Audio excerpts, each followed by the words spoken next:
Pagsisiyam kay San Lorenzo Ruiz. Sa ngalan ng Ama, ng Anak, at ng Espiritu Santo. Amen. Ikawalong araw. Pagsisisi. Panginoong Hesukristo, Ikaw na lumikha at nagpakasakit para sa akin. Nagsisisi ako ng buong puso sa mga salang nagawa ko sa iyo. Diyos ko, Panginoon ko at Ama ko, na pinakatatangi sa lahat, ako'y magsisikap na huwag nang lumabag sa iyong kalooban, at ako'y nangangakong magkumpisal ng aking mga kasalanan. Ako'y umaasa sa iyong kapatawaran, alang-alang sa iyong mahal na pasyon at pagpapakasakit sa krus. Amen. Pambungad na panalangin.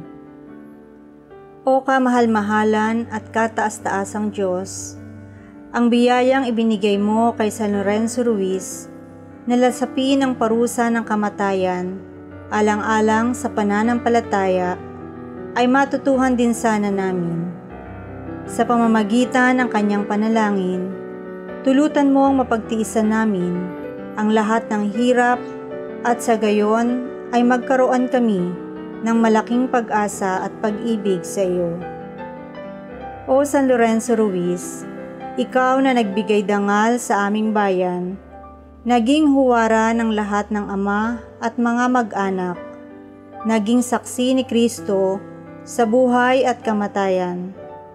Iniluluhog namin sa iyong paanan ang aming kahilingan, nang sa gayon, ang lahat ng aming kilos at gawain ay maayon sa pag-ibig kay Kristong aming Panginoon. Hinihiling namin sa pagsisiyam na ito ang walang hanggang kapurihan ng Diyos at ang karangalan mo bilang martir ni Kristo at tagapagtanggol ng mga Kristiyano. Pagninilay. Pakinggan natin ang sinasabi ni San Pedro Apostol sa banal na kasulatan. Mga minamahal, huwag ninyong pagtakhan at ituring na di pangkaraniwan ang mabibigat na pagsubok na inyong dinaranas. Sa halip, magala kayo sa inyong pakikihati sa mga hirap ni Kristo at magiging lubos ang inyong kagalakan kapag nahayag ang kanyang kadakilaan.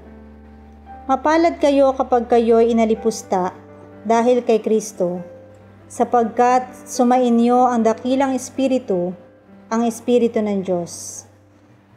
Kung tunay nga ang isang Kristiyano ay matapang, mapagtiis, mahinahon, maamo at mababang loob, mapapatunayan lang niya na ito kung siya ay daraan sa isang pagsubok.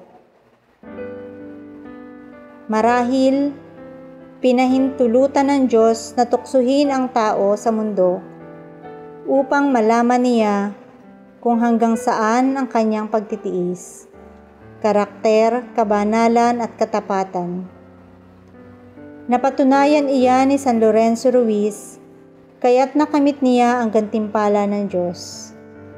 Ipinakita niya na siya'y matapat, matapang at totoong tagapaglingkod ng Diyos sa gitna ng maraming tukso at paghihirap.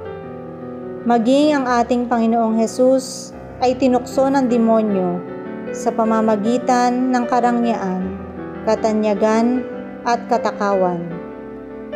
Ang napaglabanan ng ating Panginoon ang mga tuksong ito dahil sa kanyang panalangin, kababaang loob at pagpapakasakit. Tayo man, mapaglalabanan din natin ang mga tukso kung tayo'y mananalangin, magkukumunyon at mangungumpisal ng madalas, magkakawanggawa at magsasakripisyo. Mga kahilingan. Ulirang Ama ng tahanan, nabuhay ka sa gitna ng mga paghihirap. Lingapin mo ang aming pamilya na nasa krisis. San Lorenzo Ruiz, ipanalangin mo kami. Tapat ka sa iyong paglilingkod sa simbahan sa pamamagitan ng pagtupad sa iyong mga tungkulin sa Diyos at sa kapwa. Kami sana'y iyong tulungan na maging tapat din sa aming mga tungkulin sa tahanan at lipunan. San Lorenzo Ruiz, ipanalangin mo kami. Naging dakilang kasapi ka sa mga samahan sa parokya. Tulutan mong makiisa at makibahagi kami sa mga gawaing pansimbahan at maging kasangkapan ni Kristo sa paggawa ng kabutihan. San Lorenzo Ruiz, ipanalangin mo kami. Naging matatag ka sa iyong pananampalataya kay Kristo, kaya minatamis mong mamatay alang-alang sa Kanya. Tulutan mong kami maging matapang na sundalo ni Kristo, na walang takot ipahayag na kami mga Kristiyano at makadiyos. San Lorenzo Ruiz, ipanalangin mo kami. Ama namin, sumasalangit ka, sambahin ang ngalan mo, mapasa amin ang kaharian mo, sundin ang loob mo dito sa lupa para nang sa langit. Bigyan mo kami ngayon ng aming kakanin sa araw-araw. Patawarin mo kami sa aming mga sala, para nang pagpapatawad namin sa nagkakasala sa amin. At huwag mo kaming ipahintulot sa tukso, at iadya mo kami sa lahat ng masama. Amen.